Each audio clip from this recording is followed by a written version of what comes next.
বিসমিল্লাহির রহমানির রহিম। আসসালামু আলাইকুম ওয়া রাহমাতুল্লাহ। ভাই সাথে আমাদের আলোচ্য বিষয় ইকরাম সম্পর্কে। ইকরাম মানে হচ্ছে ভ্রাতৃত্ববোধ, সহানুভূতি, নিজের জায়েজ হককে দাবিয়ে অপর সাথে ভাই জায়েজ হককে আমরা পুরা করা, এটা হচ্ছে ইকরাম। মানুষের সঙ্গে ভালোভাবে ব্যবহার করা, আত্মীয় স্বজনের সঙ্গে ভালো সম্পর্ক রাখা, খোঁজখবর নেওয়া। আল্লাহ রাসূল সাল্লাল্লাহু আলাইহি সাল্লাম কি বলছেন, তোমরা বংশ জ্ঞান লাভ করো। কেননা তা কী হবে, আত্মীয়র সঙ্গে সম্পর্ক রাখতে হবে, ওই জন্য বংশ জ্ঞান অর্জন করতে হবে এবং আত্মীয়র সঙ্গে সম্পর্ক রাখতে হবে। আত্মীয়তা সম্পর্ক বজায় রাখা, এটা হচ্ছে কি ইকরামের মধ্যে গণ্য। ওই জন্য পৃথিবীতে দিন মানে ফেলেছে একমাত্র সাহাবাদের আখলাকের দাওয়াতে। ইকরাম, ভ্রাতৃত্ববোধ, সহানুভূতি, মহব্বত, এর দ্বারাতে গিয়েছে দিন মানে চমকিয়েছে। আবু জেহেল বলছে যে আমি বিভিন্ন রাজা বাদশার দেশে গিয়েছি, কিন্তু মুহাম্মদ মুস্তাফা সাল্লাল্লাহু আলাইহি সাল্লামের সাথীবৃন্দ মুহাম্মদ সাল্লাল্লাহু আলাইহি সাল্লামকে যে পরিমাণ কি ভালোবাসে, মহব্বত করে, এ নজির আমি পৃথিবীর কোথাও খুঁজে মানে পাইনি কোথাও আমি এ নজির খুঁজে কিন্তু মানে পাইনি তাহলে সাহাবায়ে কেরাম রাদিয়াল্লাহু আনহুমা আল্লাহ রাসূলকে কত মানে ভালোবাসতো, কত মানে কি মহব্বত করতো। এমনি করে কি নিজেদের মধ্যেও কি মহব্বত ভালোবাসা ছিল সাহাবাদের। ইকরাম, ভ্রাতৃত্ববোধ, তো কি ছিল, অপরের দুঃখকে নিজে করে ভাবতো। সাহাবায়ে কেরাম রাদিয়াল্লাহু আনহুমারা অপরের দুঃখকে নিজে করে ভাবতো। ওই জন্য ভাই আমাদেরকেও কী করতে হবে, অপরের দুঃখকে নিজে করে ভাবতে হবে। সাহাবাদের ব্যবহার দেখে মানুষ ইসলামের মধ্যে দাখিল হয়ে গিয়েছে। কোনো এক যুদ্ধে কিছু অমুসলমান ধরা মানে পড়েছিল, মসজিদের নববীতে একটা খুঁটির সঙ্গে তাদেরকে বেঁধে রাখা হয়েছিল, বেঁধে রাখা হয়েছে। এবার সাহাবারা আপনার খিদমত মানে করেছে, খাবার দাবার দিয়েছে, যখন যা মানে প্রয়োজন সব কিছু মানে দিয়েছে। এবং সাহাবাদের মানে কি ব্যবহার, মানে রাত্রিরে আল্লাহর কাছে মানে কান্নাকাটি করা, সমগ্র বিশ্বের মানুষের জন্য যে হেদায়েতের দোয়া করছে, কাঁদছে, এসব ওরা কি মানে দেখছে। তাদের ব্যবহার, নিজেদের মধ্যে মহব্বত, আখলাক, এ সমস্ত কিছু দেখে ওরা মুগ্ধ হয়ে গেছে। যখন 3 দিন পর দেখে বলছে ছেড়ে দাও, তোরা কি বলছে যে আমরা যাবো না, আমরা ইসলাম মানে কবুল করব। তা চিন্তা করুন, একটা অমুসলমান কাফের বেঈমান ছিল, তো কী হয়েছে, মাত্র 3 দিন ছিল মসজিদে বাঁধা। সাহাবাদের ব্যবহার দেখেছিল, কী হয়েছে, পুরো কি দিলে পরিবর্তন হয়ে গেছে। ওরা কি বলছে, আমরা কালেমা পড়ে মানে ঈমান আনতে চাই, আমরা মুসলমান হব। তাহলে চিন্তা করেন ভাই যে সাহাবাদের ব্যবহার আখলাক কেমন ছিল। ওদের আমাদেরকে কি সেরকম ব্যবহার জিন্দগিতে আনতে হবে। একসময় আল্লাহ রাসূল সাল্লাল্লাহু আলাইহি সাল্লামের বাড়িতে একটা মেহমান হিসাবে এসেছিল একটা অমুসলমান, কাফের, মানে মেহমান হিসাবে এসছে। আসার পরে আল্লাহ রাসূল সাল্লাল্লাহু আলাইহি সাল্লাম রাতে যে খাবার দিয়েছিল, এ সমস্ত খাবার সব মানে খেয়ে ফেলেছে। ওটা মুশরিক ছিল, সমস্ত খাবার খেয়ে ফেলেছে। খাওয়ার পরে যে মানে ঘরে মানে থাকতে দিয়েছে, রাত্রিতে আসে, সে ঘরে কি করেছে, গভীর রাত্রে পায়খানা করেছে। ওই ঘরে বিছানায় মানে পায়খানা করে সমস্ত কিছু দুর্গন্ধ হয়ে গেছে। ও রাত্রে অন্ধকারে ওই ঘর থেকে বেরিয়ে মানে চলে গিয়েছে, কাউকে কিছু না বলে রাতে অন্ধকারে ঘর থেকে বেরিয়ে চলে গিয়েছে। আল্লাহ রাসূল সাল্লাল্লাহু আলাইহি সাল্লাম সকালবেলাতে যখন ডাকছে, সে মেহমানকে দেখছে, সে মেহমান নাইখো, আর ঘরে গিয়েছে দুর্গন্ধ মানে বাহির হচ্ছে। আল্লাহ রাসূল সাল্লাল্লাহু আলাইহি সাল্লাম ঘরে গিয়ে দেখছে যে সমস্ত ঘর কি মানে পায়খানাতে একদম খারাপ মানে অবস্থা মানে করে ফেলেছে। দেখি আমরা কেমন লাগছে, সব গন্ধ দুর্গন্ধ। আল্লাহ রাসূল সাল্লাল্লাহু আলাইহি সাল্লাম কি বলছে, আল্লাহ রাসূল মানে কষ্ট পাইলেন যে আমার মেহমান মানে রাত্রে কি মানে কষ্ট পেয়েছে, সে কাউকে কিছু না বলতে মানে পারেনি, সে কত মানে কষ্ট পেয়েছে, এ মানে ভয় করছে। আর কি সেই সমস্ত মানে কি নোংরা আবর্জনা নিয়ে গিয়ে মানে পানিতে নিজে মানে কি ধোয়া মশা করছে, মানে সাফ করছে। আর যে মানে মুশরিক ছিল, সে পায়খানা ফিরেছিল, তার একটা দামি মানে তলোয়ার ছিল, তার একটা দামি তলোয়ার ছিল। সে ওই তলোয়ার আল্লাহ রাসূল সাল্লাল্লাহু আলাইহি সাল্লামের বাড়িতে রেখে মানে চলে গিয়েছে। এবার যার পর আর কি মনে হয়েছে যে আমার তো বিশাল দামি মানে তলোয়ার আমি থুয়ে মানে এসেছি, অতএব সে ওরা তো আনতে হবে। তো সে আবার কি, সে মুশরিক আবার কি সে তলোয়ারটা নেওয়ার জন্য আসছে, তলোয়ার নেওয়ার জন্য আসছে। আর দেখছে কি যে মুহাম্মদ মুস্তাফা সাল্লাল্লাহু আলাইহি সাল্লাম নিজে মনে কাপড়গুলো কাটছে, আর কি বলছে যে আমার মেহমান কত না কষ্ট পেয়েছে, তার আমি খোঁজখবর নিতে মানে পারিনি। আয় আল্লাহ, আমাকে তুমি মাফ করো, আল্লাহ আমাকে ক্ষমা করো, আমি মেহমানের খোঁজখবর নিতে মানে পারিনি। মেহমান না জানি কত কষ্ট পেয়েছে, সে বিছানায় মানে পায়খানা মানে করে ফেলেছে, এরকম মানে কি বলছে। তো এই মানে কথা শুনে ও একদম দিল মানে পরিবর্তন হয়ে গেছে যে মানুষ এরকম মানে ব্যবহার, যে আমি বদমেশি করি, বাড়িতে পায়খানা করে সব ভাসিয়ে মেরে দিয়ে আসলাম, আর সে নিজে মানে কাজ শেয়ার কিনা তো নিজে খেয়ে বলছে আমার ভুল হয়েছে, আমি মানে খোঁজখবর নিতে মানে পারিনি খো। তো সে মানে মুশরিক চলে এসে সে বলছে রাসূলুল্লাহ আমাকে ক্ষমা করুন, আমাকে মাফ করুন, আমি আসলে বদমেশি করি, ওই কাজটা মানে আমি করেছিলাম।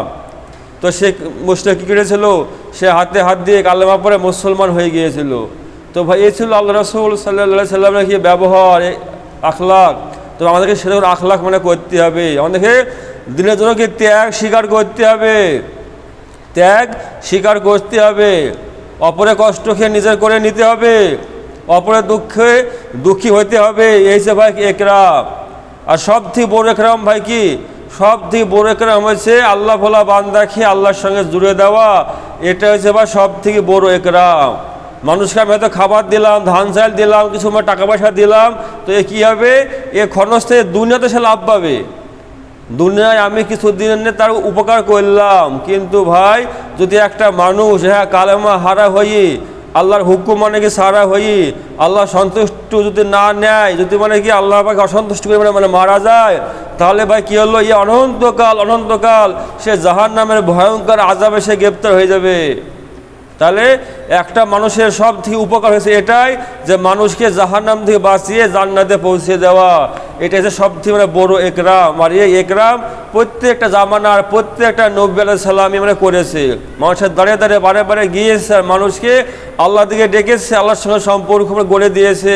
আখিরাতে সে মহাবিপদ জাহান্নাম, সে জাহান্নাম থেকে বাঁচিয়ে জান্নাতের পথ মানে দেখিয়ে দিয়েছে। তো ভাই আজকে আমাদেরকে সেই একরাম মানে করতে হবে। এমনি মানুষকে আর্থিক সাহায্য করতে হবে, কিন্তু এর থেকে বড় যে মানে প্রয়োজন সেটা কী আছে, তাকে দিনের শিক্ষা দেওয়া, তাকে দিনের দিকে নিয়ে আসা, মসজিদের সঙ্গে সম্পর্ক মানে গড়ে দেওয়া। আজকে মানুষ কি মসজিদ থেকে দূরে, আজকে জামানাতে মানুষের অভাব নাই খো, টাকা পয়সা গাড়ি বাড়ির অভাব নাই খো। আগেকার যেমন কি মানুষের অভাব ছিল, মানুষ কি 3 দিন 4 দিন না খেয়ে থাকতো, পেটে মানে পাথর বাঁধতো। যে দুধানের নবী মুহাম্মদ মুস্তাফা সাল্লাল্লাহু আলাইহি সাল্লাম তিনিও পেটে কি মানে পাথর মানে বেঁধেছেন, তার কলিজার টুকরা হাসান হুসাইন নাতি মানে খেতে না পেয়ে ক্ষুধার জ্বালা জমিনে মানে গড়াগড়ি দিয়েছে, এরকম কষ্ট গিয়েছে, তবুও আল্লাহ রাসূল সাল্লাল্লাহু আলাইহি সাল্লাম মানে কোন ফিকির মানে করেছিলেন যে মানুষ কেমন করে জাহান্নাম থেকে বাঁচবে, কেমন করে মানুষ জাহান্নাম থেকে বেঁচে জান্নাতে পৌঁছাবে, এই মেহনত এই চেষ্টা সারা জীবন মানে করেছিলেন। তবে এটা যে সব থেকে বড় উপকার, এটা সব থেকে বড় একরাম যে মানুষকে সঠিক পথে মানে কি দেখিয়ে দেওয়া। জাহান্নামে চলছে তার আমল, তার মানে আখলাক, তার যে বদভ্যাস, তার যে মানে কি চলার গতি, এ পুরো কি মানে জাহান্নামমুখী।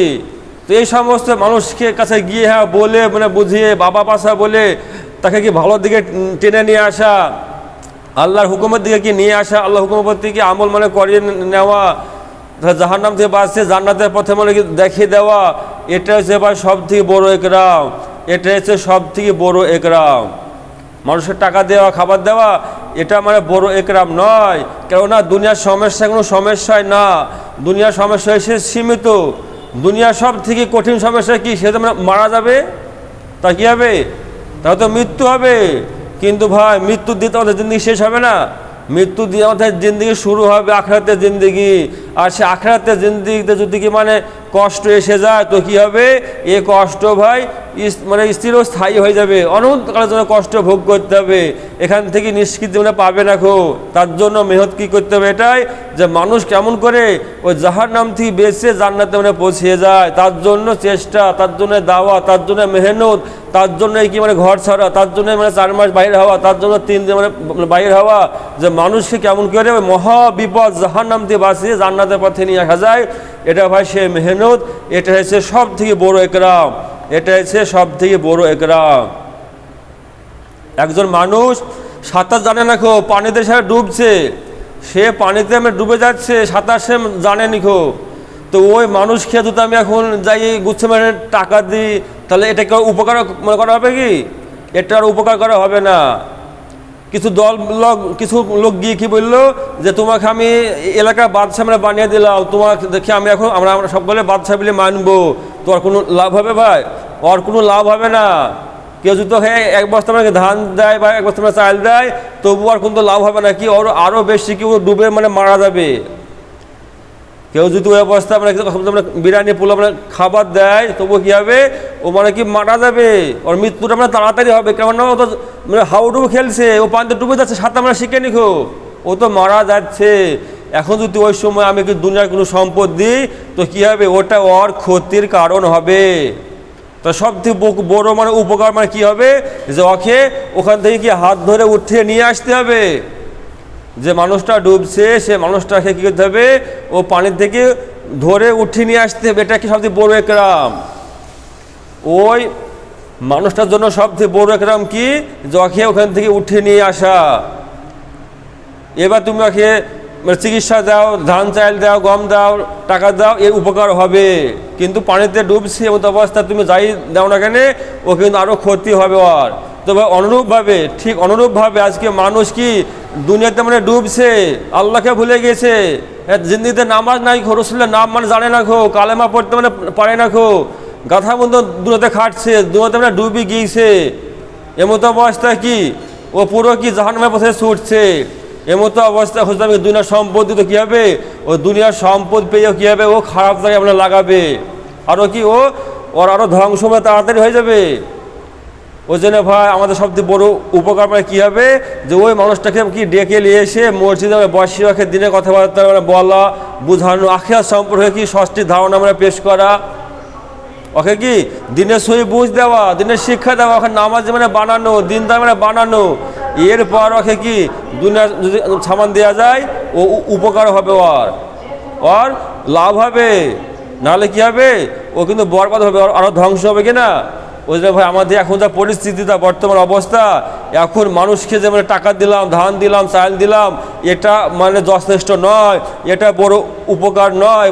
বলকে কী হবে, ওটা পেয়ে ও আরও বেশি জাহান্নামের দিকে এগিয়ে যাবে, ও খারাপ কাজে লিপ্ত হয়ে যাবে। ওই জন্য আমাদের কী করতে হবে, ওকে সঠিক মানে শিক্ষা দিতে হবে, দিনে বুঝ দিতে হবে, ওকে আল্লাহর সঙ্গে সম্পর্ক গড়ে দিতে হবে। এটা হবে সবথেকে বড় একরাম, এটা হবে সবথেকে বড় একরাম। আর এই একরামটাই দুনিয়ার প্রত্যেকটা নবী আলাইহিস সালাম করেছে, যে মানুষকে আল্লাহর সঙ্গে জুড়ে দিয়েছে। আর আল্লাহ পাকও এটাই বলছেন যে ওই ব্যক্তির কথার থেকে ভালো কথা কার হতে পারে, যে মানুষ আল্লাহর দিকে ডাকে, নিজে নেক আমল করে, আর বলে যে আমি মুসলমানদের মধ্যে হইতে একজন। ওই জন্য ভাই সবথেকে বড় একরাম, সবথেকে বড় মানে উপকার এটা হচ্ছে মানুষকে জাহান্নাম থেকে বাঁচিয়ে জান্নাতে পৌঁছে দেওয়া। কিন্তু আজকে জামানাতে আমাদের জাহান্নাম সম্পর্কে, আখিরাত সম্পর্কে সঠিক মানে স্বচ্ছ ধারণা নাই, যার কারণে আমরা কি বলছি, যে এই আয় করে কি আয় হবে, মানুষকে মানে না খাই মানে মরছে, খাবার দিতে হবে, বাড়িকে দিতে হবে, এটা মানে বড় মানে উপকার, আমরা এটা মানে ভাবছি। কিন্তু ভাই দুনিয়ার সমস্যা কোনো সমস্যাই না, দুনিয়ার কষ্ট কোনো কষ্টই না। আসল যে বিপদ, আসল যে মুসিবত, সে তো মৃত্যু দিয়ে শুরু হবে। সেটা কি হবে, মৃত্যু দিয়ে শুরু হবে। মৃত্যু যে ফেরেশতা আজরাইল, ওকে দেখা এটা কি একটা মুসিবত, ফেরেশতাকে দেখা একটা কি মানে মস্ত বড় একটা মুসিবত। ইব্রাহিম আলাইহিস সালাম একদিন একে বলছে আজরাইল কি, যে ভাই আজরাইল তুমি বদকার দিয়ে যে হবো মানে কি জান মানে কবুজ করো, সে চেহারাটা আমি একটু তোমরা দেখাও। তা আজরাইল কি বলছে, ভাই তুমি এ সহ্য করতে পারবে না খো, এটা তুমি দেখতে মানে চাইও না খো। তো বলছে ভাই আমি তো সেই খলিল, আমি আল্লাহ পাকের কি খলিল, আমি ইব্রাহিম আলাইহিস সালাম, আমি নমরুদের আগুনে মানে ছিলাম, আমি অবশ্য কি শক্তি আছে আমার, আমি সবুর করে নিব। আমি তো জানছি তুমি ফেরেশতা, তুমি সেই সঠিক মানে ভয়ঙ্কর রূপ নিবা, আমি তো জানছি, জানা বুঝা, অতএব আমি ভয় করবো না, ডরাবো না। তুমি আমাকে একবার দেখাও যে কাফের বেঈমানদের রূপ তুমি কেমন করে কবজ করো। দেখো মানে কি ছাড়বেন না, নাসুর বান্দা। তো কি বলছে আজরাইল, যে ভাই ইব্রাহিম তুমি অন্যদিকে একটা মুখ ঘোরাও। তো ইব্রাহিম আলাইহিস সালাম অন্যদিকে মুখ মানে ফিরিয়েছে। এবার কি ওই সময়ের মধ্যে আজরাইল আলাইহিস সালাম তার সে ভয়ঙ্কর রূপ, সে রূপে মানে এসেছে। এবার বলছে ভাই আমার দিকে এবার তাকাও। তো ভাই সুবহানাল্লাহ, ইব্রাহিম আলাইহিস সালাম ওই আজরাইলের দিকে তাকিয়ে দেখে মানে বেহুশ হয়ে গেছে, অজ্ঞান হয়ে মানে পড়ে গিয়েছে। চিন্তা করেন যে খলিল, যে নবী, যার সঙ্গে কথাবার্তা হচ্ছে, যে তুমি রূপ ধরে আমি দেখবো, মানে কি এইভাবে বোলা কহার মানে পরেও কি ওই দৃশ্য দেখি অজ্ঞান হয়ে গেছে। অনেকক্ষণ পর জ্ঞান ফেরার পরে কি বলছে যে যদি এই ফেরেশতা কোনো কাফের বেঈমান যদি কিছু মানে নাও বলে, যে ধমকিও মানে না দেয়, যদি আযাব নাও দেয়, এই যে মানে মূর্তি চেহারা নিয়ে একটু মানে সামনে মানে দাঁড়াবে, এটা দেখায় ওই ব্যক্তির জন্য একটা মস্ত বড় আযাব, একটা মস্ত বড় গজবটা দেখা, এটা মানে আযাব। তবে এই যে মানে আযাব মানে শুরু হলো মানে কি মৃত্যু সময় দিয়ে, তো কি হবে এরপরে কি আছে, কবর আছে, কবরে আযাব আছে, হ্যাঁ কিয়ামতের মাঠে আযাব আছে, হ্যাঁ পুলসোয়াতে যে আযাব, পুলসোয়া পার হতে হবে সেখানে কি মানে মুসিবত আছে, সেখানকার সমস্যা। তারপরে কি জাহান্নাম, তো কি ভয়ঙ্কর সমস্যা। দুনিয়াতে এমন কোনো জেলখানা আছে যে মানুষকে একটা হাত মানে আগুনে মানে পোড়ানো হবে, বা একটা পা আগুনে মানে পোড়ানো হবে, এমন কোনো জেলখানা আছে কি? দুনিয়ায় কোনো এমন কোনো শাস্তি মানে ব্যবস্থা আছে যে তার একটা হাত আগুনে দিয়ে মানে জাল দেওয়া হবে? এ ভাই নাই খো। কিন্তু আজকে আমরা দুনিয়ার সমস্যাকে সমস্যা মনে করেছি। যদি কোনো মানুষ হ্যাঁ দুনিয়ার কোনো কেসে মানে কি লিপ্ত হয়ে যায়, ওকে মানে বাঁচানোর জন্য আমরা হাজারো চেষ্টা করি, হাজারো ফিকির করি আমরা, কিন্তু মানুষ দিনের পর দিন জাহান্নামে আমরা চলে যাচ্ছে, তাকে মানে ফেরানো, বাঁচানো, বলা, এটা আমরা কিছু মানে মনেই করছি না খো। কেননা আমাদের আখিরাত সম্পর্কে স্বাস্থ্য ধারণা নাই। এই জন্যে বুঝলেন ভাই, আসল সমস্যা হয়েছে মৃত্যু দিয়ে শুরু হবে, তারপরে কবর, হাসর, নাসর, এসব কি মানে মুসিবত, এক একটা বিপদ, এক একটা ঘাটি। এর থেকে মানে বাঁচিয়ে নেওয়া, এর থেকে মানে কি সঠিক রাস্তায় মানে ফিরে দেওয়া, এটা হচ্ছে ভাই সবথেকে বড় একরাম। তো আমরা প্রত্যেকে একরাম ভাই করবো ইনশাল্লাহ। আল্লাহ সুবহানাহু ওয়া তাআলা আমাদের প্রত্যেকে সহি বুঝ দান করুক, এবং দুনিয়া প্রত্যেকটা মানুষের কাছে গিয়ে গিয়ে হাতে পায়ে ধরে ধরে হ্যাঁ জাহান্নাম থেকে বাঁচিয়ে জান্নাতে নিয়ে যাওয়ার চেষ্টা করুক, মানে করার তৌফিক দান করুক, আল্লাহুম্মা আমিন। কেননা হেদায়েতের মালিক হচ্ছে আল্লাহ সুবহানাহু ওয়া তাআলা, কিন্তু আমাদের বলতে হবে, বলার দায়িত্ব আমাদের সকলের। আমাদের কাছে হেদায়েত না, কিন্তু হেদায়েতের বার্তা আছে। প্রত্যেকটা নবীর কাছে হেদায়েতের বার্তা ছিল, কিন্তু হেদায়েত ছিল না খো। হেদায়েত কোনো নবীর হাতে আল্লাহ সুবহানাহু ওয়া তাআলা দেয়নি খো। কিন্তু ভাই আমাদেরকে হেদায়েতে কি মেহনত দিয়েছে, হেদায়েতের আসবাব দিয়েছে, হেদায়েতের সামান দিয়েছে, তো সেটাকে ব্যবহার করতে হবে, যেতে হবে, বলতে হবে। বাকিটা আল্লাহ সুবহানাহু ওয়া তাআলার ইচ্ছা, আল্লাহর কাছে দোয়া করা, কান্নাকাটি করা, এটা হচ্ছে আমাদের প্রত্যেকের দায়িত্ব। আর বাকিটা আল্লাহ পাকের ইচ্ছা, ওটা ফিকির করবো ভাই ইনশাল্লাহ। আল্লাহ সুবহানাহু ওয়া তাআলা আমাদের প্রত্যেককে সহি বুঝ দান করুক, এবং দুনিয়া প্রত্যেকটা মানুষের হ্যাঁ কাছে কাছে গিয়ে গিয়ে মেহনত করে মানুষকে আল্লাহর সঙ্গে সম্পর্ক গড়ে দেওয়ার যে চেষ্টা, মেহনত, এর সঙ্গে আল্লাহ আমাদেরকে কবুল করুক। আল্লাহুম্মা আমিন, আল্লাহুম্মা আমিন। আল্লাহ আমাদের প্রত্যেকে কবুল করুক।